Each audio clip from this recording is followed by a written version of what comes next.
Fala galera, está na hora mais um Paixão Alviverde. Hoje vamos falar sobre Palmeiras e Fortaleza, válido pela 16ª rodada do Brasileirão. Mas antes, peço que vocês deixem sua curtida no vídeo, que isso ajuda muito. Peço também que se inscrevam, compartilhem e ativem o sininho para receber as próximas notificações. O Palmeiras jogou ontem às 16 horas lá no Allianz. Ah, Era um jogo muito importante, a gente precisava muito da vitória, porque a gente estava vindo de uma sequência péssima, uma sequência de 5 jogos sem vencer, tanto no geral quanto pelo Campeonato Brasileiro. Pelo Campeonato Brasileiro era ainda pior, porque a gente estava 40 dias sem vencer uma partida e a gente viu o líder se distanciar, a gente viu várias rodadas perfeitas para o Palmeiras e a gente não conseguia aproveitar. Diferente dessa, que foi uma rodada muito boa e dessa vez a gente conseguiu aproveitar. Ainda tem um jogo amanhã, ainda tem o jogo do Fluminense, eles podem nos ultrapassar, mas a princípio nós estamos em quarto lugar, o Fluminense pode chegar a 28 pontos e passaria a gente no critério de desempate de ter uma vitória, chegar a uma vitória a mais. Mas aí no máximo a gente acabaria a rodada em quinto. Tendo em vista o que estava acontecendo nos últimos jogos, é, se a gente não tivesse vencido, teria sido um cenário desastroso, porque nós poderíamos acabar até em 11º lugar e com todos lá de baixo muito, muito próximos. A gente estava estagnado e agora a gente está empatado com o terceiro em pontuação. O Flamengo está com 28 pontos, só que eles têm uma vitória a mais. A gente está um ponto só atrás do Grêmio. Tudo bem que o Grêmio tem um jogo a menos, mas mesmo assim é um ponto só de diferença nesse momento. E o que difere é a quantidade de vitórias, que eles têm 2 vitórias a mais que a gente.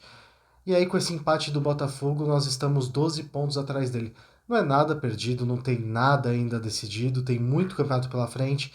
Então, quem acha que já decidiu agora está muito enganado. Para acabar o turno, nós temos mais 3 rodadas. E nessas 3 rodadas aí pode definir muita coisa ainda. Tem muita coisa pela frente. O jogo ontem começou com o Palmeiras indo para cima. Nós entramos sem o Dudu e para a vaga dele o Abel decidiu colocar o John John. O John John deu uma dinâmica muito legal para o time. Ele participava muito bem dos lances e uma coisa que chamou muito a minha atenção é a quantidade de interceptações que ele fazia. Ele estava sempre bem posicionado para interceptar um passe, ou com o pé ou de cabeça, ele estava sempre muito bem posicionado para fazer essas interceptações no campo de ataque. E a diferença dele pro Dudu é que o Dudu, ele muitas vezes ele utiliza a linha de fundo, ele é um ponta realmente. O John John, como ele é um meia, ele centralizava, ele fazia o Palmeiras ficar com 3 meias no meio de campo.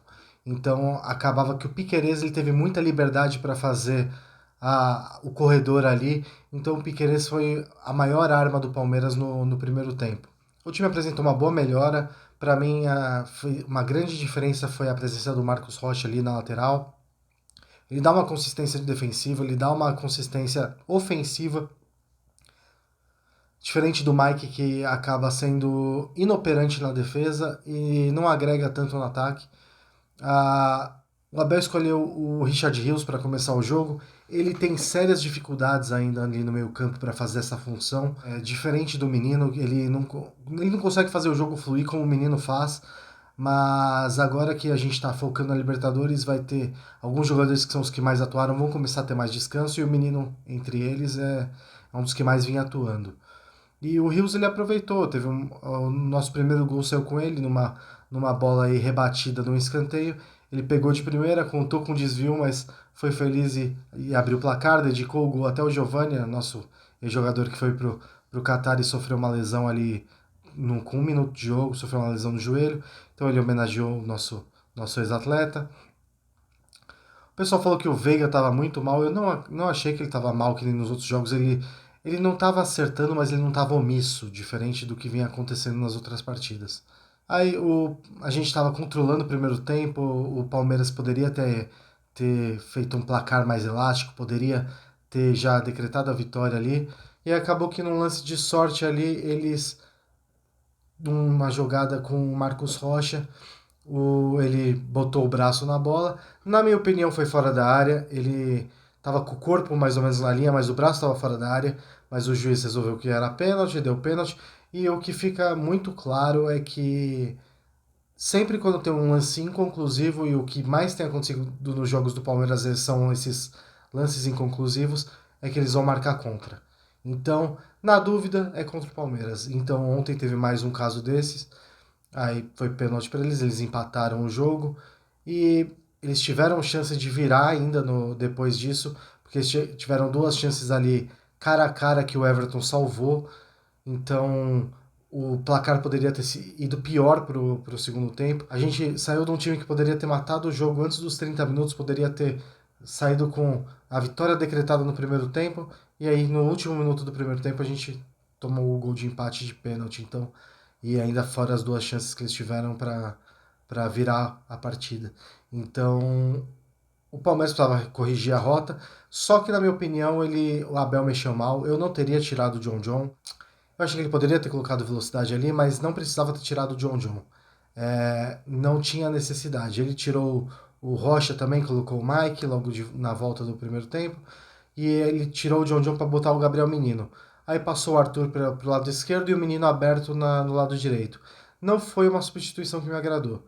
Tanto que depois ele precisou corrigir, aí ele tirou o Arthur e o Richard Rios, passou o Menino para fazer o meio campo, ele colocou o Luiz Guilherme aberto e o Breno Lopes no lado esquerdo.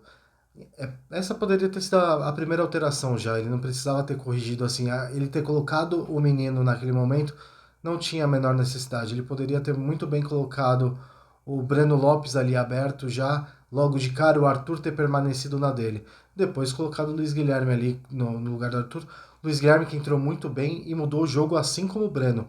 O Breno, o pessoal tá batendo muito na tecla que ele foi fominha, mas no primeiro lance ali, ele limpou e bateu, o goleiro fez uma excelente defesa. Não tinha, um atacante não ia fazer outra coisa ali. O segundo lance, sim, ele foi fominha, ele chutou em cima do Veiga, ele poderia ter tocado. No terceiro, ele recebeu, bateu cruzado, o goleiro defendeu de novo, ele acertou a trave. Então, ele entrou, ele deu outra dinâmica ali pro ataque. Então, eu não achei que ele entrou mal, que ele foi fominha demais. Ele fez o que a gente esperava do atacante. Inclusive, ele entregou muito mais do que o Dudu vinha entregando nas últimas partidas. E aí a gente começou a ir para cima e o Fortaleza começou a ter os contra-ataques. A gente estava com muito buraco ali na zaga. O Murilo muitas vezes saía para fazer o passe, ele avançava com a bola. E aí, quando a gente tomava muitos contra-ataques nas costas dele, o Everton precisou salvar mais duas vezes o time ali. Então, tava um jogo aberto. A gente podia acabar saindo até com uma derrota, porque se não fosse o Everton, já era para ter uns 4, 5 pros caras. Aí, aos 76, a gente conseguiu uma jogada ali que o Mike tocou pro Veiga, o Veiga girou em cima do marcador e bateu cruzado. Ele fez o gol, tirou a zica, a gente virou o jogo. E aí o Fortaleza saiu com tudo para cima e a gente começou a ter muito espaço, como a gente teve os lances do Breno. Aí aos 82, um lance polêmico que o Breno ele recebeu um passe na frente, ele ganhou de cabeça do zagueiro, e aí o Brits, que era o último homem, derrubou ele, tomou seu amarelo. Esse Brits que o jogo inteiro ele peitou o juiz, desde o primeiro minuto. Primeiro lance de amarelo pro Benevenuto, ele já foi peitar o juiz com o dedo na cara, depois quis dar pancada, quis peitar o Arthur, porque o Arthur caiu dentro da área. Então, esse Brits, o jogo inteiro ele quis ser mais homem que os outros. Nesse lance, para mim, ele deveria ter sido expulso, porque ele era o último homem, sim, mas não foi, tudo bem, não acabou não interferindo no resultado no final. Aí aos 90 o Abel fez a última mexida, ele tirou o Veiga, botou o Jailson para marcar mais ali na frente, na saída de bola, sem mexer na estrutura na zaga, sem fazer um cara que sem ritmo ter que marcar ali um time que ia vir com tudo para cima. Então foi uma mexida boa. E outra, ele já tinha colocado o Luiz Guilherme em campo e já tinha tirado o John John, então ele também não tinha outros meios para colocar no jogo. O que ele poderia ter feito diferente era colocar o Kevin ali na direita, que é a dele, e passar do Luiz Guilherme para fazer o meio, que é a função real do Luiz Guilherme. Mas ele preferiu fechar um pouco mais ali. E o Fortaleza é um time muito bem montado, é um time perigoso e a gente estava ganhando de 2-1, então é compreensível. Ainda mais que o Palmeiras está no momento que está desgastado, está cansado, e a gente precisava muito dessa vitória em casa, então ele fez o que precisava ser feito. E aí o juiz deu 8 minutos de acréscimo. Aos 96, um balão ali pro Rony, o Rony ganhou de cabeça. A bola foi pro Luiz Guilherme, que partiu em velocidade pela direita, achou o Breno Lopes na área, tocou rasteiro, o Breno Lopes fez o nosso terceiro gol, fechou o placar e mereceu esse gol aí. Foi bom também para ele, porque teve outras oportunidades, ele merecia ter guardado. E a gente venceu, tirou a zica. voltamos ao caminho das vitórias. Agora é aproveitar isso, aproveitar que a gente não joga nesse meio de semana para o time descansar, para o time se preparar. No domingo a gente pega o América Mineiro fora de casa, às 16 horas. E aí durante a semana que vem a gente já tem o confronto aí da Libertadores contra o Atlético Mineiro, o jogo que vai ser de ida lá. Então foi bom esse resultado para dar confiança para esses dois jogos aí. Eu não sei se ele vai escalar no próximo time o time principal, ou se ele vai dar uma mesclada, mas ele vai ter uma semana aí para o time recuperar, para poder ir bem para esses jogos de mata-mata. E também para a gente se manter nesse finalzinho de primeiro turno ali entre os quatro primeiros, não deixar o Botafogo desgarrar, às vezes conseguir já ultrapassar o Flamengo ou o Grêmio nas próximas rodadas. Infelizmente, os três times que estão à nossa frente a gente já enfrentou. Só o Fluminense que a gente ainda vai enfrentar no outro sábado, que é o dia 5. Então é a hora certa da gente recuperar a confiança aí e voltar para os eixos. E agora a gente tem uma semana aí para fechar a janela de transferências. A Leila não se mexeu ainda. Ela está nos Estados Unidos, está viajando, tirando foto com os jogadores do Real Madrid, a janela fechando, e o diretor ali, o Fantoche, falando que precisa ter consciência, falando dos erros e acertos, e o Palmeiras está ficando para trás. Todo mundo contratando, o Palmeiras ficando para trás. A gente tem proposta por jogadores, nossa zaga já tinha que ter pelo menos mais um jogador ali, porque nós estamos em campeonatos importantes e a gente está complementando a zaga com o jogador da base. Teve outro jogo, a gente já nem quem colocar. E agora a gente vê o rival aí prestes a fechar por empréstimo com um bom zagueiro que era do Santos, que é o Lucas Veríssimo. Por empréstimo, todo mundo consegue, todo mundo é criativo, menos o Palmeiras. O Palmeiras ele se assusta com os valores, o presuntinho tá sempre chorando. O Palmeiras, que é o pobrezinho da história, nunca tem dinheiro e todo mundo tá devendo os tubos, consegue contratar. Não é ser tarada de contratação, achar que tem que reformular o time inteiro, mas tá precisando de reforço, precisa de uns três aí para elevar o nível e para ter disputa dentro do elenco e também para poder substituir, porque não dá. Não dá para jogar toda a responsabilidade nos moleques da base porque eles não estão prontos. O Luiz Guilherme, ele ainda é um garoto de 17 anos, o Hendrick acabou de fazer 17, o Naves é garoto, o Fabinho é garoto, o Vanderlan, então o John. Então a gente está jogando toda a responsabilidade nas costas deles mais uma vez e não vai contratar ninguém. Até onde o Abel vai tirar leite de pedra e até onde o Abel vai aguentar ser o testa de ferro da diretoria. Porque na hora que o resultado ruim começa a vir, aí vão começar a pressionar ele. Só que não dão material para ele trabalhar. Aí fica complicado. Mas enfim, a gente volta a campo, como eu falei agora, contra o América Mineiro, domingo que vem. Então é isso, eu vou ficando por aqui.